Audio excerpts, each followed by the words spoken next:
రానున్న పార్లమెంట్ ఎన్నికల దృష్ట్యా నిజామాబాద్ జిల్లా బోధన్ పట్టణంలోని ప్రైవేట్ ఫంక్షన్ హాల్లో నియోజకవర్గ కాంగ్రెస్ పార్టీ శ్రేణులకు మాజీ మంత్రి ఎమ్మెల్యే సుదర్శన్ రెడ్డి ఆధ్వర్యంలో జిల్లా అధ్యక్షులు మోహన్ రెడ్డి అధ్యక్షతన ఆత్మీయ సమావేశాన్ని ఏర్పాటు చేశారు. ఈ కార్యక్రమానికి ముఖ్య అతిథిగా నిజామాబాద్ కాంగ్రెస్ పార్టీ ఎంపీ అభ్యర్థి జీవన్ రెడ్డి హాజరయ్యారు. ఈ సందర్భంగా ఎమ్మెల్యే సుదర్శన్ రెడ్డి మాట్లాడుతూ రాష్ట్రంలో గత 10 సంవత్సరాల బీఆర్ఎస్ పార్టీ కేసీఆర్ నిరంకుశ ప్రభుత్వాన్ని మొన్నటి అసెంబ్లీ ఎన్నికల్లో ఎలాగైతే ఓడించి తెలంగాణ రాష్ట్రాన్ని ఇచ్చిన సోనియమ్మ కాంగ్రెస్ పార్టీని గెలిపించి కానుక ఇచ్చామో రేపు జరగబోయే పార్లమెంట్ ఎన్నికల్లో కూడా బీజేపీ మోడీ నిరంకుశ ప్రభుత్వాన్ని ఓడించి ఎంపీ అభ్యర్థి జీవన్ రెడ్డిని అత్యధికంగా 1 లక్ష ఓట్ల మెజార్టీ అందించి ఈ విధంగా కార్యకర్తలు పనిచేయాలని కోరారు. ఈ కార్యక్రమంలో కాంగ్రెస్ జిల్లా, పట్టణ, మండల, గ్రామ, నియోజకవర్గ స్థాయి ప్రముఖులు, నాయకులు పాల్గొన్నారు.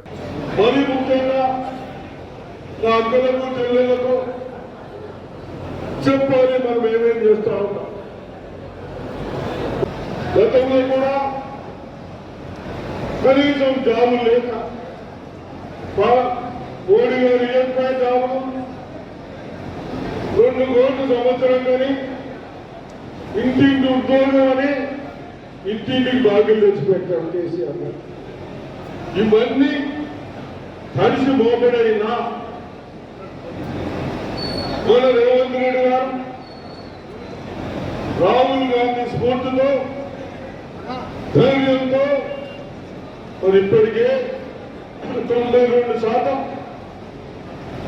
రైతు బంధు దేశం.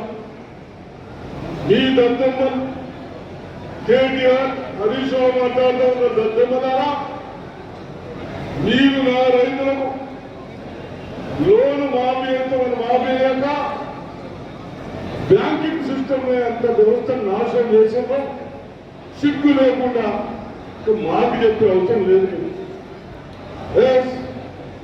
ఎలక్షన్ అయిన తర్వాత కూడా తప్పనిసరిగా లోన్ మాఫీ. మరిన్ని అప్డేట్స్ కోసం మా ఛానల్ని సబ్స్క్రైబ్ చేయండి.